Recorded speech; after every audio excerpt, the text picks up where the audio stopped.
आपके व्यापार में, परिवार में उन्नति होके ही रहेगी, घर में एकता रहेगी, शांति रहेगी, सुख रहेगी, समृद्धि रहेगी, भारत समृद्ध बने, इसका सब नींव इस प्रयोग में निश्चित है। तो आपको ये क्रिया बता रहा हूं, अच्छे से देख लें। किसी घर में कोई, आपके घर में कोई परेशानी है, अशांति है, घर के सदस्यों में एकता नहीं है, पति पत्नी में अनबन है, तो समझना कि कोई वास्तु दोष है, कोई न कोई ग्रह दोष है या कोई नजर है। घर में कोई विभिन्न आवाज आ रहे हैं, पायल का आवाज आ रहा है, कोई न कोई रात में काली छाया दिखती है, सोते हो तो कोई गला दबाता दिख रहा है, कोई न कोई परेशानी आती है, हर जगह पर असफलता आती है, तो समझना कोई भूत प्रेत आत्मा की छाया है। कोई भी काम करने जाओ उसमें असफलता होता है, कितना भी मेहनत करो नौकरी में तरक्की नहीं होती, कितना भी काम करो व्यापार में उन्नति नहीं होती, तो समझना कोई न कोई तंत्र मंत्र का बंधन से घर बंधा हुआ है। कितनी भी पूजा करो, कितनी भी सेवा करो, देवताओं की तरफ से कोई आशीर्वाद नहीं मिलता दिख रहा है, तो समझना के घर के देवता बंधे हुए हैं। इन सभी क्रियाओं के लिए मैं अब जो एक छोटी सी क्रिया बता रहा हूं, दुनिया के किसी तांत्रिक के पास जाने की जरूरत नहीं, किसी मांत्रिक के पास जाने की जरूरत नहीं, और कभी पैसा देके कोई भी प्रकार की क्रिया मत कराना, क्योंकि पैसा देने की इच्छा रखता है वो भी लोभी है, पैसा लेने की इच्छा रखता है वो भी लोभी है। लोभी का कल्याण कभी नहीं कर सकता। इसलिए आप जब भी अपने जीवन में श्रेष्ठता चाहते हो, अपने गुरु के द्वारा, अपनी भक्ति के द्वारा, अपनी ईश्वरीय कृपा के द्वारा ही समाधान की कोशिश करो, बाकी किसी में जाने की जरूरत नहीं है। ऐसी कई चीजें प्रकृति में बताई है जिन चीजों के उपयोग से आप दुनिया के सबसे बड़ी समस्याओं का हल कर सकते हैं।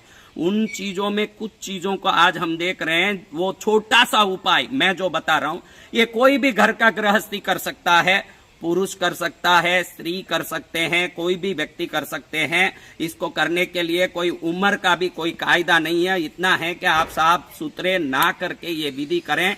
इसको करने मात्र से उसी दिन घर में रही हुई प्रेत आत्माएं, भूत आत्माएं भागेगी, और किसी भी प्रकार का नजर, जादू टोना, मंत्र तंत्र हो, भाग के ही रहेगा। आपके व्यापार में, परिवार में उन्नति होके ही रहेगी, घर में एकता रहेगी, शांति रहेगी, सुख रहेगी, समृद्धि रहेगी, भारत समृद्ध बने, इसका सब नींव इस प्रयोग में निश्चित है।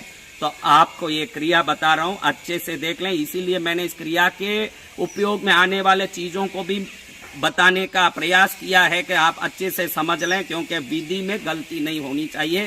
तो आप एक शुद्ध नया मटका, ऐसा, इससे बड़ा हो आपकी खुशी, इतना कम से कम होना चाहिए, ऐसा मटका लें। वो रविवार के दिन खरीदें। इस मटके को आप रविवार के दिन ऐसे एक मटका खरीदें। इसको खरीदने के बाद ये देखिए, मैं बरास कई दीपक के प्रवचनों में, अन्य प्रवचनों में बरास बताया। कई लोग पूछते हैं बरास क्या होता है, बरास क्या होता है। मुझे मत पूछो, आप दुकान में जाके पूजा सामान मिलता है, वहां बरास दीजिए, पूछिए, वो देंगे। आप हर चीज के लिए मैसेज करते मत रहो, यहां से कोई जवाब देने वाला नहीं है। आप बढ़िया से दुकान में, पूजा दुकान में जाइए और जाकर के बरास कपूर मांगिए, क्योंकि कपूर जो आजकल आता है ये 100% केमिकल आता है, और ये केमिकल वाला कपूर जब आप जलाओगे तो उसका केमिकल निकल करके वातावरण में जो प्रभाव करना चाहिए वो कभी नहीं करता। इसलिए घर में आरती वगैरह में भी कपूर जलाते हो तो ये बरास कपूर ही लाके जलाइए। सादा कपूर तो मात्र केमिकल का डला है और कुछ नहीं है। आप दुकानों में, पूजा दुकान में बरास पूछ के देखिए, वो 100% देंगे। भरपूर थोड़ा सा बरास ले लीजिए, नीचे डाल दीजिए। अब इसको, बरास को आप डालने के बाद ये देखिए, ये दुकानों में, उसी पूजा के दुकान में जाके नवग्रह की लकड़ी बोलेंगे तो ये चीजें पैकेट देंगे। वो क्या है आपको देखने की भी जरूरत नहीं, मैं तो खाली आपके नॉलेज के लिए बता रहा हूं कि आप समझ लें। तो राहु के लिए देखिए दुर्वा, शुक्र के लिए गूलर, बुध के लिए लठ जीरा, गुरु के लिए पीपल, केतु के लिए कुश, सूर्य के लिए मदार, शनि के लिए समी, चंद्र के लिए पलाश, मंगल के लिए खैर। ये नवग्रहों की 9 लकड़ियां हैं। कपूर डालने के बाद उसके अंदर इसमें ये डाल दें। अब इसको जलाना चालू कर दें। एक माचिस लें, श्वास को अंदर खींचते हुए जला दें। श्वास अंदर खींचे, माचिस से इसको जला दें। जलाने के बाद इसको चिरचिरी बोलते हैं, साधारण भाषा में, गलियों में, रोड में कहीं भी मिल जाता है चिरचिरी।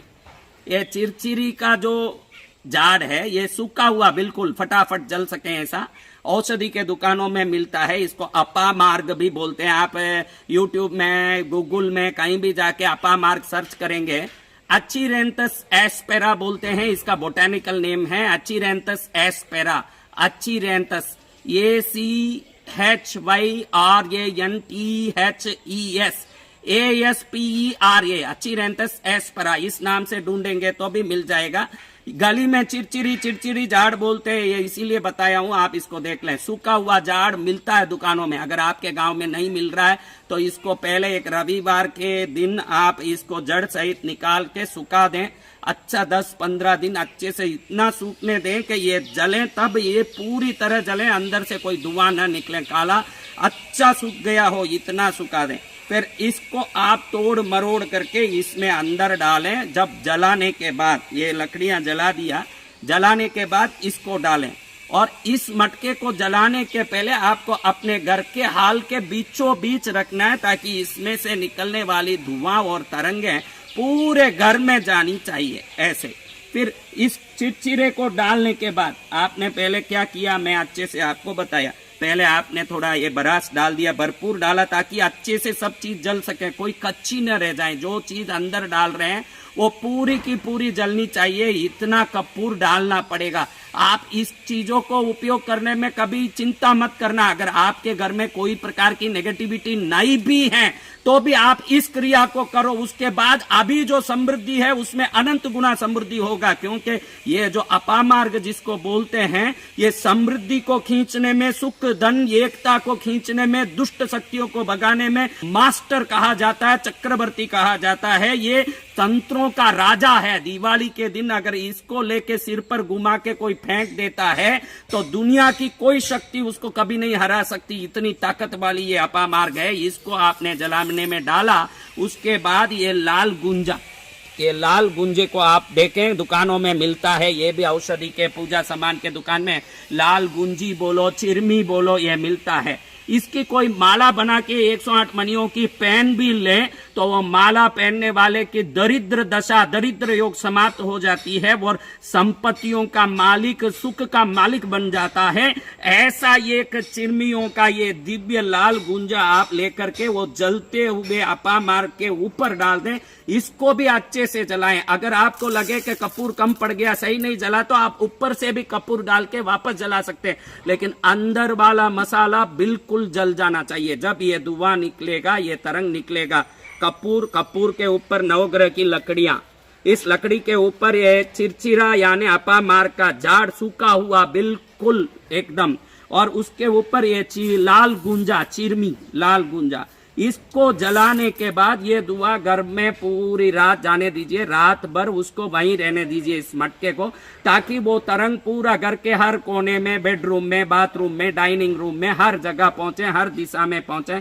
ये होने के बाद उस मटके को अगले दिन निकाल के इस भस्म को घर के बाहर आपके दीवार पर चारों तरफ, इसको चारों तरफ ये भस्म को डाल दें और इस मटके को ले जाके पानी में विसर्जित कर दें।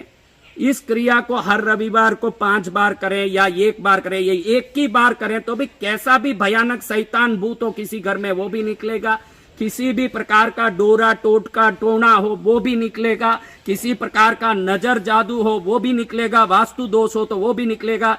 कहने का मतलब है कि दुनिया की किसी भी प्रकार की नकारात्मक शक्ति हो, उस शक्ति को इस क्रिया के बाद भागना पड़ेगा और भागेगा, ये देश श्रेष्ठ बनेगा और बनना है। इसलिए इस क्रिया को अगर आप सोचते हो कि मेरे घर में ऐसा कोई तकलीफ नहीं दिखता है, फिर भी करो आप, क्योंकि जिसके घर में कोई भी प्रकार का तकलीफ नहीं दिखता उसकी समृद्धि को अनंत गुना बढ़ाने में भी ये क्रिया सहायक है, और किसके घर में तकलीफ है तो उस तकलीफ को दूर करने में भी सहायक है। ऐसे सहाय करने वाले सभी वस्तुओं को भी मैं धन्यवाद करता हूँ। लाल गुंजा को, अपामार्ग को, ये नवग्रह की लकड़ियों को, बरास को, जो अद्भुत वस्तुएं हैं। मैंने बताया भी है कि अगर अपने पूजा घर में बरास को खाली इतना भर के आप कहीं अपने पूजा घर में रख देते हैं तो भी आपका घर में ये बरास रखने के बाद समृद्धि बढ़ता है। ये लक्ष्मी का चिन्ह है बरास, ये नवग्रह की लकड़ियां, एक एक लकड़ी में, दूर्वा में, कुश में, समी में, मदार में,